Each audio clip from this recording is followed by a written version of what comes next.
नमस्कार, बहुत स्वागत आप सभी का। आप देख रहे हैं भारत की खबर और मैं हूं सौरभ शर्मा और समीर चौकांके जी सीनियर जर्नलिस्ट स्टूडियो में आ चुके हैं। सर, बहुत स्वागत है आपका। और आपको देख करके दर्शकों को पता चल जाता है कि आज हम खबरों के धुरंधर ढूंढ कर आके आपको बताने वाले हैं। 6 खबरें हम आपके साथ आज डिस्कस करेंगे। उन खबरों में कौन धुरंधर बन के निकलने वाला है ये आपको समीर जी बताएंगे। सर, पहले कांग्रेस के घर के झगड़े की बात मैं करना चाहता हूँ। 2 राज्यों में खास तौर पर पंजाब और मध्य प्रदेश, जो कुछ पिछले दिनों हुआ और जो इन दिनों चल रहा है, ये बिल्कुल सबके सामने है। सरेआम कांग्रेस पार्टी के अंदर का झगड़ा सड़क पे आ गया और नेता आपस में एक दूसरे की टांग खींचने में लगे हुए हैं। पहले आपको पंजाब की खबर बताते हैं, क्योंकि पंजाब चुनावी स्टेट है। तो पंजाब में अभी अपने ऑर्गेनाइजेशनल पोस्ट जो हैं वो कांग्रेस पार्टी ने डिक्लेयर की हैं और कई महीनों से यह चर्चा चल रही थी कि चुनावों से पहले वहां पर प्रदेश अध्यक्ष के पद में परिवर्तन किया जा सकता है या लीडर ऑफ अपोजिशन विधानसभा में जो उनको बदला जा सकता है। अमरिंदर सिंह राजा वड़िंग प्रदेश अध्यक्ष हैं, उनको हटाने की मांग और कई नेता कर रहे थे और ऐसे ही जो एलओपी हैं उनको हटाने की मांग जो है वो वहां पर लगातार चल रही थी। लेकिन जब अंत में राहुल गांधी और उनकी टीम ने अंतिम सूची निकाली तो उसमें ये दोनों ही बड़े पद जो हैं वो बरकरार रखे। मतलब डिसिडेंट ग्रुप जो था, नाराज गुट जो था, उसकी मांगें नहीं मानी गई और उस गुट के सबसे बड़े नेता हैं चरणजीत सिंह चन्नी। और चन्नी जी ने अपने घर पर एक बड़ी बैठक बुलाई और उस बैठक में उन्होंने अपनी तरफ से शक्ति प्रदर्शन किया। समीर जी, वो क्या ये चाह रहे थे कि उनको सीएम फेस घोषित किया जाए या प्रदेश अध्यक्ष बनाया जाए? दरअसल चरणजीत सिंह चन्नी प्रदेश अध्यक्ष बनना चाह रहे थे और वो चाहते थे कि भाई अभी दलित वोटर्स वहाँ 30 से 32% है पंजाब में, वो पूर्व मुख्यमंत्री रहे हैं और उनको लग रहा है कि अगर सरकार आएगी तो मुख्यमंत्री के फिर दावेदार बनेंगे, तो प्रदेश अध्यक्ष बनना चाहते थे। लेकिन कांग्रेस को लगा हुआ कि भाई चरणजीत सिंह चन्नी को पहले मुख्यमंत्री बनाया जब अमरिंदर सिंह को हटाया था, उनके नेतृत्व में विधानसभा चुनाव लड़ा और चन्नी खुद दोनों सीटों से हार गए। कांग्रेस 17 सीटों पर आकर टिक गई थी और उसके बाद राजा वड़िंग वहाँ पर जो अध्यक्ष बने, उसके बाद में लगातार वो विपक्ष के रूप में बेहतर काम करते रहे। और आप एक दलित को अध्यक्ष बना दोगे और राजा वड़िंग तो सिख है, तो वो भी 25 से 28% का वोट बैंक है, तो क्या आप उनको उस वोट बैंक को नाराज करोगे? और चुनाव के मुहाने पर जो पूरे 4 साल लगातार काम करता रहा संगठन पे, उसको आप 8 महीने पहले हटाकर क्या संदेश दोगे? तो मुझे लग रहा है कि कांग्रेस को लगा होगा कि राजा वड़िंग के नेतृत्व में लड़ा जाए। फिर वहाँ पर प्रताप राव बाजवा है, वो बड़े नेता है, रंधावा एक बड़े नेता है, उन सबको रखा और 8 सांसद में से 7 सांसदों को तमाम तरीके की जिम्मेदारी है। चन्नी को तो अभी प्रचार अभियान कैंपेनिंग कमेटी का चेयरमैन बना दिया गया। मनीष तिवारी को कुछ नहीं दिया, एक वो नाराजगी रही, वो चंडीगढ़ से सांसद है मनीष तिवारी, सार्वजनिक तौर पर उन्होंने भी नाराजगी जाहिर की। लेकिन मनीष तिवारी के पास कोई वोट बैंक नहीं है और वो उस तरह के नेता भी नहीं है, बस नाराजगी जाहिर कर सकते हैं। चन्नी तो बड़े नेता रहे, मुख्यमंत्री रहे, दलित फेस है और मुझे लग रहा है कि अब चन्नी जिस तरीके से बिहेव कर रहे हैं, हो सकता है वो भारतीय जनता पार्टी में चले जाए। उनकी बातचीत भारतीय जनता पार्टी के साथ चल रही है। अच्छा, बिल्कुल। और चन्नी भारतीय जनता पार्टी में जा सकते हैं, खुली बगावत कर सकते हैं, बिल्कुल जा सकते हैं वो। हालांकि अभी लुधियाना से सांसद है वो, और हो सकता है कि वो भारतीय जनता पार्टी में चले जाए। लेकिन चन्नी भी एक कंट्रोवर्शियल फिगर है, जिस तरीके के उनके स्टेटमेंट्स आए। अमृतपाल के वो जो खालिस्तानी होने का जिस पर आरोप है, ही खालिस्तानी, अमृतपाल सिंह के समर्थन में बयान देते रहे हैं, पार्लियामेंट में बोले उसके पक्ष में यहाँ की इनको पार्लियामेंट में क्यों नहीं आने दिया जाता, ये अपनी लोकसभा की बात नहीं रख पाते।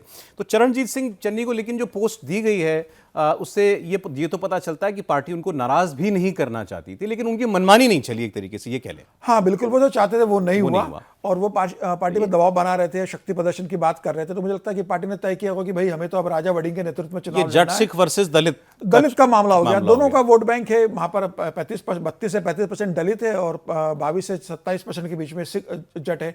और कांग्रेस का वो स्ट्रांग वोट बैंक, अभी कांग्रेस को लग रहा है कि उनका वोट बैंक स्ट्रांग है, तो राजा वड़िंग को वो नहीं हटाना चाहते हैं।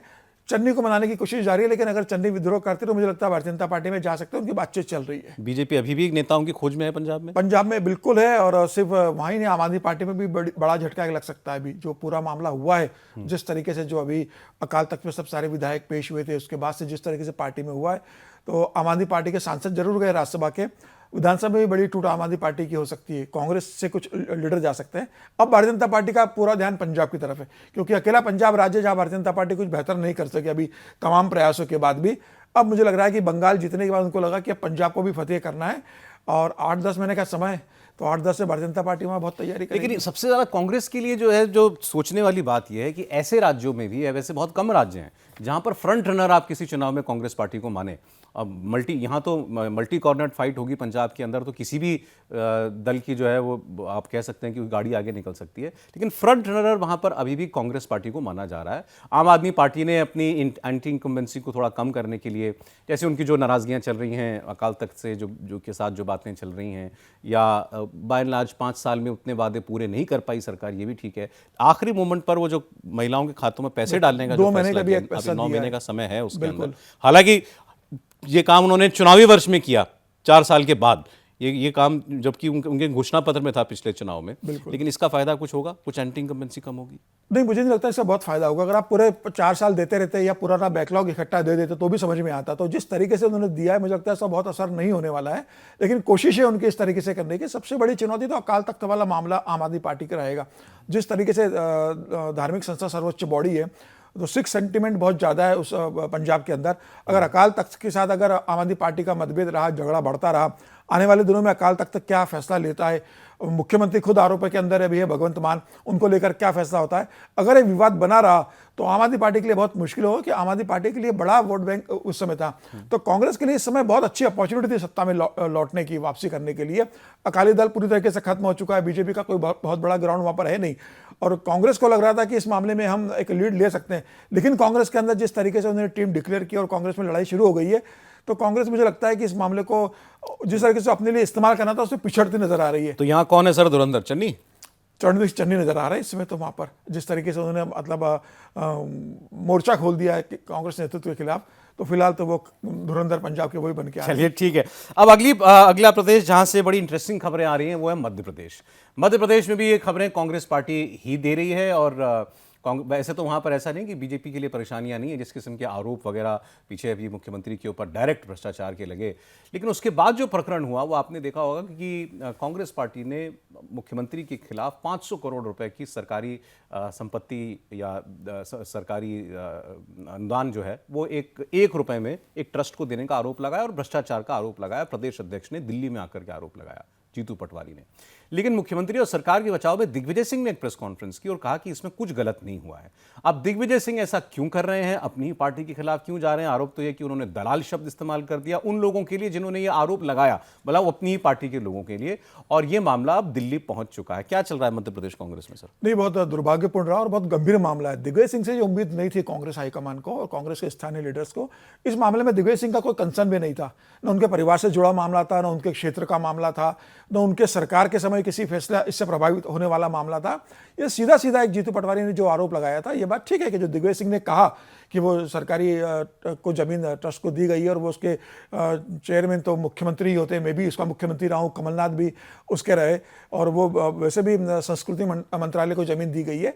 तो इसमें कहीं दिग्विजय सिंह का इन्वॉल्वमेंट नहीं था। लेकिन दिग्विजय सिंह ने जिस तरीके से लीड लेकर बिना उनके इन्वॉल्व होते उन्होंने जिस तरीके से जीतू पटवारी को दलाल कहा और सीधे सीधे मोहन सरकार को बचाने की कोशिश की, निश्चित रूप से कांग्रेस के लिए असहज करने वाली स्थिति रही।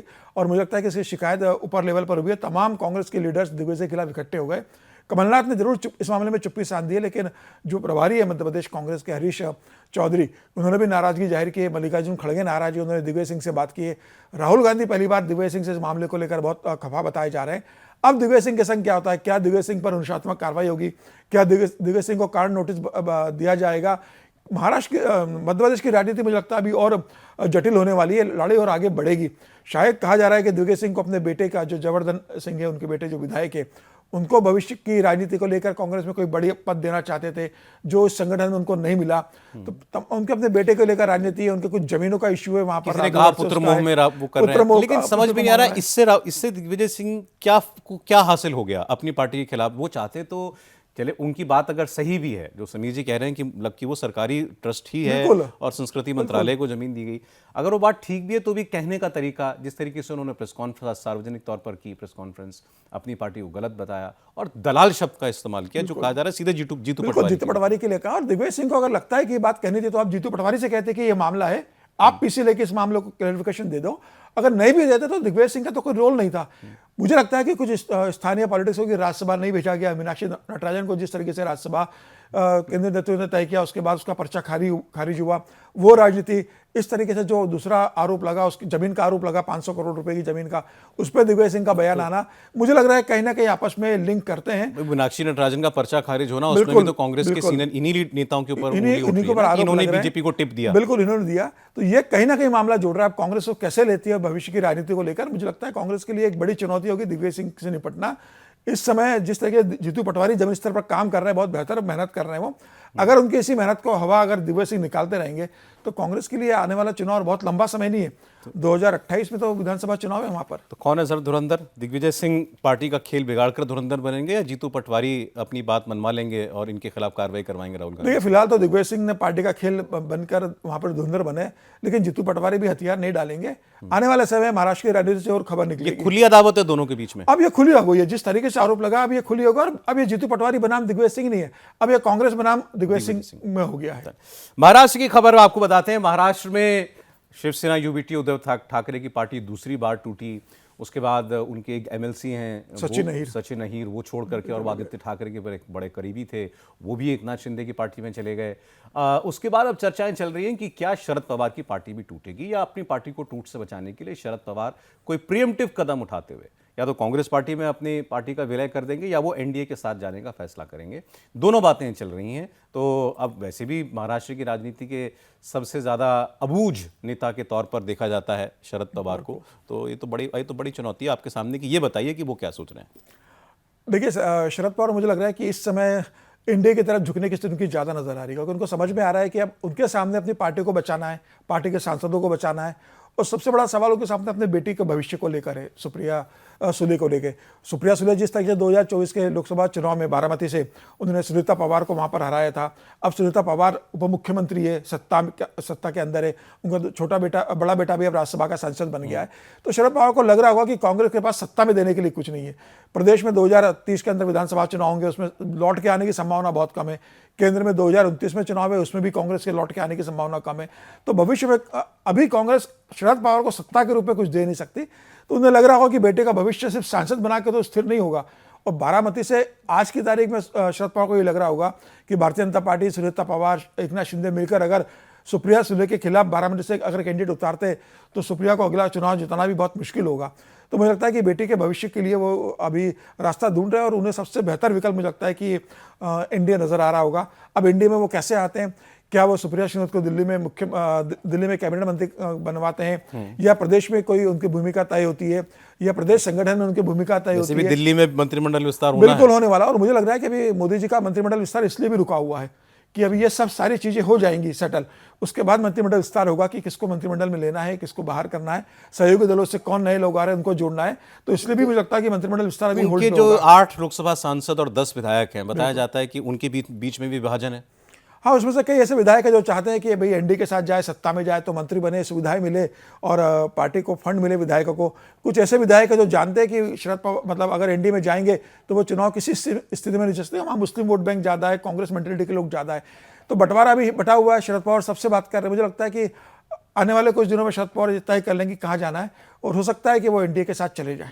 अच्छा, बिल्कुल। ये महाराष्ट्र की खबर हुई तो जरा अभी नजरें गड़ा करके रखिए। महाराष्ट्र में तो धुरंधर के खेल में सबसे माहिर शरद पवार ही हैं। अगली खबर बंगाल से है। तृणमूल, अच्छा 6 तारीख बड़ी महत्वपूर्ण है, सोमवार का दिन। सोमवार को 2 काम होने हैं। एक तो इलेक्शन कमीशन ने टीएमसी किसकी, मतलब टीएमसी पार्टी किसकी और सिंबल किसका, इस पर दोनों ही गुटों को, ऋतुव्रत बैनर्जी के बागी गुट को और ममता बनर्जी फैक्शन को, उन्होंने चिट्ठी लिख करके अपना रिप्लाई फाइल करने के लिए कहा है। मतलब अब पार्टी पर कब्जे की लड़ाई पूरी तरीके से शुरू हो चुकी है और इलेक्शन कमीशन ने ये बात आगे बढ़ा दी है। एक तो ये काम 6 तारीख को होना, और दूसरा 6 तारीख को राम मंदिर ट्रस्ट की मीटिंग होनी है। वहां पर चंपत राय और बाकी लोगों का क्या होगा, इस पर निर्णय होना है। वो खबर अभी 2 मिनट के बाद, लेकिन पहले जरा टीएमसी वाली बात कर लेते हैं। सर, इस पर भी विचारों में मतलब 2 अलग अलग तरीके की बातें हो रही हैं कि जो महाराष्ट्र में हुआ, जैसे उद्धव ठाकरे शिवसेना टूटी या एनसीपी टूटी, उसी तर्ज पर अब और पार्टी चली गई बागी गुट के पास। ऐसा ही तृणमूल कांग्रेस के साथ होगा, बागी गुट को ही नाम और सिंबल मिलेगा। बहुत से लोग ये मानने वाले हैं। ये भी कहा जा रहा है कि ममता बनर्जी ने लेकिन इससे पहले कुछ ना कुछ ऐसा बंदोबस्त किया हुआ है कि लीगली उनका पक्ष जो है वो साउंड रहे। देखिए, अभी इस पूरे मामले में ऋतुव्रत बनर्जी ने जो दावा किया है कि टीएमसी हमारी है, हमारे साथ अभी 80 में से 65 के करीब विधायक है, संगठन के लोग भी हमारे पास है, लेकिन सांसदों को लेकर उन्होंने जिक्र नहीं करा है कि जो सांसद 28 में से 20 गए वो हमारे साथ है, वो तो दूसरे पार्टी में मर्ज हो गए, वो पूरे मर्ज हो गए। अगर वो सांसद भी अगर ऋतुव्रत बनर्जी के साथ चले जाते हैं तो ऋतुव्रत बनर्जी का दावा बहुत पुख्ता हो जाता कि भाई 28 से 20 सांसद आपके साथ है, 80 में से 65 विधायक आपके पास है, संगठन के लोग अपने साथ है, तो सांसदों का हिस्सा भी पेंडिंग चला गया है, सिर्फ विधायक आपके साथ है। और ममता बनर्जी ने कपिल सिब्बल से संपर्क किया। कपिल सिब्बल चूंकि शिवसेना उद्धव ठाकरे का मुकदमा सुप्रीम कोर्ट में लड़ रहे हैं, और उन्होंने अभिषेक मनु सिंघवी से बात की और कपिल सिब्बल ने जो तैयारी उनसे करवाई है, क्योंकि कपिल सिब्बल इस मामले को गंभीर बहुत बारीकी से देख रहे हैं, तो उन्होंने वो सारी जो कमजोरियां जो उद्धव ठाकरे के साथ रही थी उसको दूर करने की कोशिश की। और ममता बनर्जी को चुनाव परिणाम आने के बाद जब विरोध हुआ था, विद्रोह हुआ पार्टी में, तब वो समझ गए थे कि अगला स्टेप इनका पार्टी पे कब्जा करने का होगा। तो वो प्रिवेंटिव स्टेप ममता बनर्जी ने लेने शुरू कर दिए थे पार्टी के अंदर। अब वो कितने स्तर पर ले पाई है, चुनाव आयोग को उन्होंने कितने मेल करें, क्या वो चुनाव एक्सेप्ट करेगा, ये सारी बातें चुनाव आयोग मुझे लगता है दिखेगा। टीएमसी का संविधान क्या कहता है वो भी यह भी देखने वाला है। मुझे लग रहा है कि 6 तारीख को सुनवाई दोनों पक्षों की करने के बाद चुनाव आयोग आने वाले समय में फैसला लेगा, लेकिन बहुत आसान भी ऋतुवत बनर्जी के लिए नहीं होगा इस समय। जो शिवसेना और लेकिन उस महाराष्ट्र में जो हुआ था, वहां तो अल्टीमेट जो टेस्ट था वो लेजिस्लेटिव बहुमत किसके पास है, इसी आधार पर हुआ था, ज्यादा सांसद और विधायक किसके। बिल्कुल, तो उस मामले में देखें तो टीएमसी का पक्ष कमजोर है। इस मामले में टीएमसी, आपके पास लोकसभा के सांसद नहीं, आपके पास राज्यसभा के सांसद नहीं है, विधायक नहीं है आपके पास। तो ममता बनर्जी के पास एक बेनिफिट बस ये है कि वो ये कह सकते हैं कि भाई लोकसभा के सांसद इनके साथ नहीं, उन्होंने अलग पार्टी में चले गए, वो इस गुट के साथ नहीं है। राज्यसभा के मेरे 13 सांसद में 3 सांसदों ने इस्तीफा दिया है, बाकी 10 सांसद मेरे साथ है। तो सिर्फ विधायक के दम पर आप ये तय नहीं कर सकते। और संगठन पे उन्होंने जमीनी स्तर पर ऐसा कहा जा रहा है कि पेपर साइन करवा लिए, अब वो साइन करवाए हैं, खुद होकर साइन किए, ये चुनाव आयोग तय करेगा। तो मामला भी 50-50% का है, ये चुनाव आयोग तय करेगा कि टीएमसी किसकी है। फिलहाल मुझे लग रहा है कि ममता बनर्जी भी दौड़ में बनी हुई है। लोग तो ये भी कह रहे हैं कि वो जो 20 सांसद गए लोकसभा के, अभी एक छोटी पार्टी में नॉर्थ ईस्ट की, बाद में लौट कर वो भी आएंगे जब चुनाव आयोग एक बार फैसला कर लेगा। और अगर ये बागी गुट के पास जाती है पार्टी, तो फिर वो वापस इस पार्टी में शामिल हो जाएंगे। मुझे इसकी संभावना कम नजर आ रही है, क्योंकि ऋतुपति बनर्जी को वो अपना नेता नहीं मानते किसी भी तरीके से। और कभी भी जब पार्टी टूटी तब वो ऋतुपति बनर्जी के साथ नहीं टूटे। ऋतुपति बनर्जी ने पार्टी तोड़ी तो उस समय सांसद उनके साथ नहीं। ये दोनों का अलग अलग हुआ है। लोकसभा सांसदों का एक अलग गुट बनाए, विधानसभा में विधायकों का ऋतुपति बनर्जी के नेतृत्व में अलग गुट बना हुआ है। सर, हुआ तो सब कुछ बीजेपी के नेतृत्व में, हाँ बीजेपी हुआ, लेकिन दोनों का अलग अलग हुआ है। मतलब ऐसा नहीं हुआ कि एक साथ पार्टी में, जैसे एकनाथ शिंदे के साथ हुआ तो सांसद भी एकनाथ शिंदे के साथ गए, विधायक भी एकनाथ शिंदे के साथ गए थे। अजित पवार ने जब किया तो विधायक भी गए और सांसद भी उनके साथ जिस तरीके से थे जुड़े वो गए। तो इस तरीके से बंटवारा नहीं हुआ था। अब ये चुनाव आयोग इसको कैसे लेता है ये देखने वाली बात होगी।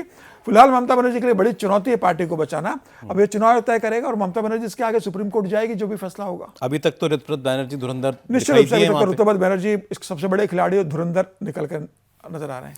सर, एक बिहार से खबर है। बिहार में अब जो 3 विधानसभा उपचुनाव घोषित हुए हैं उसमें से एक बिहार की सीट है, बांकीपुर की सीट, और ये भाजपा के राष्ट्रीय अध्यक्ष नितिन नवीन के इस्तीफे के बाद खाली हुई है। 40 साल से ये सीट बीजेपी के पास है और उनकी तो एक किस्म की पारंपरिक पैतृक सीट है। उनके पिताजी भी इसी सीट से चुनाव जीत करके आते रहे, नितिन नवीन के। अब वहां पर जनसुराज पार्टी के मुखिया प्रशांत किशोर, उन्होंने चुनाव लड़ने का फैसला किया है। अभी कोई औपचारिक घोषणा नहीं हुई है, लेकिन खबरें ये आ रही हैं कि वो बहुत दिनों से उन पर दबाव भी था और उन्होंने घोषणा की थी कि ये उपचुनाव जनसुराज बड़े दमखम के साथ लड़ेगी। अब ये लगभग तय है कि वो खुद ही इस वहां पर कैंडिडेट होंगे बिहार चुनाव में। लेकिन जिस तरीके से बिल्कुल हवा निकली जनसुराज पार्टी की इस उपचुनाव में, और वो चुनाव प्रशांत किशोर नहीं लड़े थे, खुद नहीं उन्होंने चुनाव लड़ा था। तभी आलोचना भी हुई थी कि अगर खुद उतरते तो शायद लोगों के बीच में ज्यादा घर कर पाते। अब वो खुद चुनावी मैदान में आना चाहते हैं। बिल्कुल, जिस तरीके से बिहार विधानसभा चुनाव में बुरी तरीके से प्रशांत किशोर की हार हुई थी, लेकिन उस हार के बाद भी उनका हिम्मत नहीं और हौसला नहीं टूटा। उसके बाद भी वो लगातार बिहार के अंदर जमीनी स्तर पर काम कर रहे हैं और अब वो चुनाव लड़के बताना चाहते हैं। अब देखने वाली बात ये होगी कि क्या प्रशांत किशोर चुनाव लड़ते हैं तो आरजेडी उसको समर्थन देती है, अपना कैंडिडेट नहीं देती कि हम प्रशांत किशोर को समर्थन दे रहे हैं, क्या कांग्रेस समर्थन देती है, क्या दूसरे क्षेत्रीय दल समर्थन देते हैं। तो ये चुनाव क्या जनसुराज बनाम भारतीय जनता पार्टी का चुनाव होगा या आरजेडी भी कैंडिडेट उतारती है।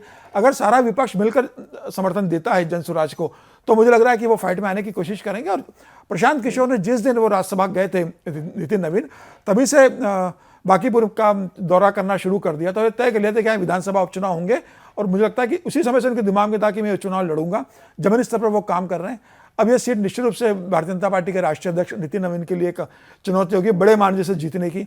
सम्राट चौधरी के लिए भी बड़ी चुनौती है, मुख्यमंत्री वहां पर वो है, तो वो किस तरीके से वहां करते हैं। मुझे लगता है कि लिटमस टेस्ट तो सरकार का भी होगा कि सरकार का परफॉर्मेंस कैसा रहा सम्राट चौधरी का। लेकिन अगर ऑपोजिशन यूनाइट नहीं होता उस सीट पर तो शायद फिर बहुत बड़ा मुकाबला नहीं बन पाएगा। नहीं, लेकिन अगर प्रशांत किशोर आएंगे तो चर्चा तो जरूर होगी इस मामले को लेकर। और प्रशांत किशोर चुनाव लड़ने जा रहे हैं तो अपनी जमानत जब्त करवाने तो नहीं जाएंगे। वो जानते हैं इस बात को कि वहां पर और रणनीतिकार रहे तो सारे जमीकरण को समझते हैं कि वहां पर किसका वोट बैंक है। अभी जिस तरीके से तिवारी एनकाउंटर का जो मामला चल रहा है उसके बाद वो चुनाव लड़ रहे हैं तो क्या वो ब्राह्मण वहां पर नाराज है। वो घर पर भी होके अजय तिवारी के, तो तमाम चीज़ों को देख के प्रशांत किशोर चुनाव लड़ रहे होंगे। मुझे लगता है कि वो तैयारी कर रहे होंगे, लेकिन भारतीय जनता पार्टी का पल्ला वहाँ मजबूत है। अगर बहुत चुनौती देकर अगर प्रशांत किशोर हारते हैं तो ये जन स्वराज की नई शुरुआत होगी कि हारे लेकिन बहुत अच्छे लड़के अगर एक हारे। रिस्पेक्टेबल फाइट भी हाँ, देगी तो ये तय है कि फिर वो मतलब बिहार की जमीन को समझने लगेंगे कि अब उनको जमीन पर समर्थन मिलना शुरू हो गया। शायद वो यह टेस्ट करने के लिए भी बिहार में इस बार बांकीपुर का उपचुनाव लड़ रहे हैं। बड़े लंबे समय से वहां पर एक बंगला पॉलिटिक्स भी चल रही थी। राबड़ी देवी को बार बार नोटिस दिया जा रहा था बंगला खाली करने के लिए। आखिरकार उन्होंने अपना बंगला खाली कर दिया और तेजस्वी यादव का स्टेटमेंट आया कि तेजस्वी सर्वेंट क्वार्टर में पैदा हुआ था और मेरे पिता ने 2 कमरों से अपनी राजनीतिक जीवन की शुरुआत की थी, हम वापस 2 कमरे में चले जाएंगे। देखिए अब ठीक है, राजनीतिक रूप से तेजस्वी यादव ने कहा, लेकिन आप जिस 2 कमरे में जरूर आपका जन्म हुआ है, राजनीति आपने 2 कमरों से की, लेकिन आज बिहार की जनता और देश की जनता आपको उस लालू के रूप में नहीं देखती ना कि 2 परिवार से रहने वाले। आप बड़े कितने बड़े नेता बन जाते हैं, अगर आपकी रहन सहन भी उसी सादगी से होता तो आपकी बात पर उतना विश्वास किया जाता। आपके ऊपर तमाम आरोप लगे, लालू प्रसाद यादव खुद कन्विक्ट हुए, जेल गए, बेल पे बाहर आए, तमाम तरह के आरोप आपके परिवार के ऊपर है। मतलब परिवार के सारे, मीसा भारती हो, तेजस्वी यादव हो, तेज प्रताप यादव हो, राबड़ी देवी हो, रोहिणी आचार्य हो, सबके ऊपर तमाम तरह के कैसे और सब जिस तरीके से जीवन जीते हैं, तो आप ये कह दो कि हम 2 कमरों में रह लेंगे, ये मान्य नहीं होगा। लेकिन अगर पहले ही वो गरिमापूर्ण तरीके से खाली कर देते तो मुझे लगता है कि सिंपैथी ज़्यादा रहती है। अब जब आपको इतने नोटिस मिलने के बाद आपने खाली किया, तमाम अपने शर्तें मनवाने की कोशिश की, ये एक अच्छा संदेश नहीं गया। हालांकि राजनीति है, सुरक्षा को लेकर वो वहाँ पर राजनीति कर रहे हैं कि भाई हमें सुरक्षा नहीं दी गई है। अभी स्थिति बहुत मुश्किल है तेजस्वी यादव के लिए राजनीतिक रूप से वापसी करने के लिए, कि जिस तरीके से वहाँ सम्राट चौधरी काम कर रहे हैं बिहार के अंदर एक, और मुझे लग रहा है कि अब सम्राट चौधरी के सामने, तेजस्वी के सामने तो सबसे बड़ी चुनौती सम्राट चौधरी नहीं, आने वाले दिनों में प्रशांत किशोर होने वाले। तो जमीनी सभा जिस तरीके से वो काम कर रहे हैं, भले ही वो ये कहे कि हम 2 कमरों में पैदा हुए, जनता उन्हें स्वीकार नहीं करती। ऑपोजिशन स्पेस के लिए मतलब आप मान रहे हैं कि तेजस्वी और प्रशांत किशोर आने वाले वक्त में इनके बीच में कॉन्टेस्ट दिखेगा? निश्चित रूप से मुझे लगता है कि जब चुनाव होंगे, अगले विधानसभा चुनाव, तब तेजस्वी यादव पीछे रहेंगे और प्रशांत किशोर आगे रहेंगे, क्योंकि जमीनी सभा जिस तरीके से काम कर रहे हैं इस समय। अभी तक का धुरंधर सम्राट चौधरी को ही मानना है, अभी तो मतलब उस अभी नेता सम्राट तो नहीं, चौधरी, फिलहाल अभी कोई नहीं सम्राट चौधरी है। अब आखिर में एक बात उत्तर प्रदेश की हम कर लेते हैं। राम मंदिर के चंदा चोरी के मामले में उप मुख्यमंत्री केशव प्रसाद मौर्य खुलकर ट्रस्ट के जनरल सेक्रेटरी और इस वक्त धुआंधार आरोपों में घिरे हुए हैं, हर तरफ से तीर उन्हीं के ऊपर चल रहे हैं। चंपत राय उनके बचाव में आ गए। उन्होंने कहा कि तपस्वी जैसा जीवन जिया है चंपत राय ने, और चोरी हुई तो जांच हो रही है, लोग पकड़े गए हैं, आगे भी कार्रवाई होगी, लेकिन इस मामले को बेवजह तूल ना दिया जाए। कैसे देख रहे हैं इसको? लोग इसको योगी बनाम केशव मौर्य भी देख रहे हैं। देखिए, चंपत राव को बचाना मुझे लगता है कि केशव प्रसाद मौर्य के लिए भी जरूरी भी था, क्योंकि वो तो विश्व हिंदू परिषद से आए हुए, साथ में रहे, उनके बहुत घनिष्ठ संबंध रहे। लेकिन इतने दिनों बाद उन्होंने बयान दिया, मामला कब से चला रहा है, आज उनका बहुत स्पष्ट चंपत राय को लेकर बनाया। और मुझे लगता है कि जिस तरीके से योगी आदित्यनाथ लगातार कार्रवाई कर रहे हैं पूरे चंदा चोरी मामले को लेकर, जिस तरीके से उन्होंने SIT गठित की, लोगों को गिरफ्तार किया, योगी आदित्यनाथ लगातार इस मामले पर बयान देते रहे। आज तो राष्ट्रीय सेवक संघ का भी आधिकारिक बयान इस मामले को लेकर आ गया है। तो मुझे लग रहा है कि शायद केशव प्रसाद मौर्य को लग रहा होगा कि कहीं चंपत राय को गिरफ्तार न किया जाए। विनय कटियार जिस तरीके से चंपत राय को कटघरे में खड़ा कर रहे हैं, तो हो सकता है कि उनको बचाने की कोशिश की जा रही होगी।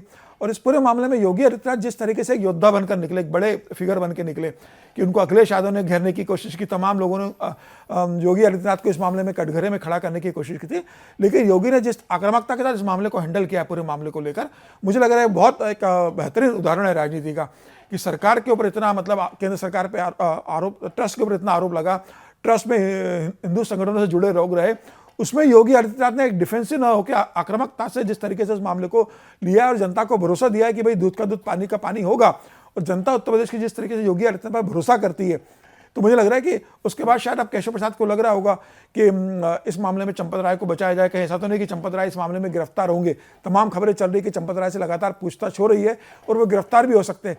तो मुझे लग रहा है कि वो संदेश देने की कोशिश कर रहे होंगे कि भाई चंपत राय को गिरफ्तार ना किया जाए। सोमवार को क्या होगा ट्रस्ट की मीटिंग में? वो इस्तीफा दे चुके हैं, लेकिन ट्रस्ट ने इस्तीफा भी स्वीकार नहीं किया है। देखिए, इस्तीफा तो स्वीकार होना तय है, अब किस तरीके से तय होता है ये देखना होगा। और क्या ट्रस्ट उनका जो लिख के उन्होंने इस्तीफा दिया है वो इस्तीफा सार्वजनिक करता है? ये कहा जा रहा है कि जो उन्होंने इस्तीफा दिया है वो पूरा विस्तृत इस्तीफा है उसके अंदर। और ट्रस्ट नहीं चाहता कि वो बातें सारी पब्लिक डोमेन में आए, और इसीलिए वो इस्तीफा जो उन्होंने दिया है वो सार्वजनिक नहीं किया गया है। उनसे कहा गया है कि आप सिर्फ 3 लाइन में इस्तीफा दीजिए, जिसके लिए वो तैयार नहीं है। तो अब वो क्या कह रहे हैं, अपना पक्ष रख के उन्होंने पूरा विस्तृत 4 पेज का इस्तीफा लिखा है और अपना पूरा पक्ष रखा है। ट्रस्ट नहीं चाहता कि वो सारी चीजें पब्लिक डोमेन में आए। अब क्या वो 3 लाइन का इस्तीफा देते हैं, उनका इस्तीफा सार्वजनिक होता है कि नहीं होता है, और इस्तीफा देने के बाद भी क्या वो ट्रस्ट में बने रहते हैं, क्योंकि वो आजीवन सदस्य रहने की स्थिति में अभी अंदर है। इस्तीफा उन्होंने जनरल महासचिव के पद से दिया है, ट्रस्ट से नहीं। बिल्कुल, महामंत्री से इस्तीफा दिया है, ट्रस्ट से नहीं दिया है। ट्रस्ट से उनसे कोई इस्तीफा ले भी नहीं सकता, वो खुद अगर चाहेंगे स्वास्थ्य का हवाला देकर तो जा सकते हैं, उनको ट्रस्ट कोई हटा भी नहीं सकता। तो क्या वो ट्रस्ट से भी इस्तीफा देंगे या ट्रस्ट में बने रहेंगे, क्योंकि अब इन्होंने कहा है कि जब तक कलंक नहीं धुल जाता मैं अयोध्या नहीं छोड़ूंगा। अच्छा, तो ये बड़ी बात है कि क्या अब ये 6 तारीख को तय होगा कि उनका इस्तीफा स्वीकार हुआ है, किन शर्तों के साथ स्वीकार हुआ है, क्या वो ट्रस्ट के मेंबर बने रहेंगे। मुझे लग रहा है कि जो खबर आ रही है कि वो ट्रस्ट के मेंबर बने रहेंगे फिलहाल जांच होने तक। महासचिव पद से हट जाएंगे, महासचिव पद से हट जाएंगे, ट्रस्ट के मेंबर बने रहेंगे। जांच की जब रिपोर्ट आएगी उसके बाद वो अगर चाहेंगे तो इस्तीफा जवाब तो देंगे। ये भी है कि तुरंत अयोध्या छोड़ें, जो उन्होंने अभी तक नहीं नहीं, छोड़ी वो है। उन्होंने बहुत साफ कर दिया कि जब तक जांच साफ नहीं हो जाती और मुझे क्लीन चिट नहीं मिल जाती इस मामले में, मैं अयोध्या नहीं छोड़ूंगा। ये बहुत सार्वजनिक बोल चुके हैं वो, तो वो इस मामले में बहुत स्थिर है। तो मुझे लगता है कि अभी वो अयोध्या नहीं छोड़ेंगे। तो योगी जी ने ये भरोसा दे दिया लोगों को कि जांच में कुछ दूध का दूध पानी का पानी होगा, जैसा उन्होंने कहा था, और क्या वो धुरंधर निकले? बिल्कुल, लोगों को भी योगी के ऊपर भरोसा कि अगर योगी ने जांच करवा रहे हैं तो योगी इस मामले में दूध का दूध पानी का पानी करेंगे और सच्चाई सामने लेकर आएंगे। और इसमें तो योगी आदित्यनाथ सबसे बड़े धुरंधर बन के निकले। ठीक है समीर जी, बहुत शुक्रिया। खबरों का धुरंधर समीर चौगांवकर के साथ आप देख रहे थे भारत की खबर में। आज इतना ही। समीर जी का बहुत बहुत धन्यवाद।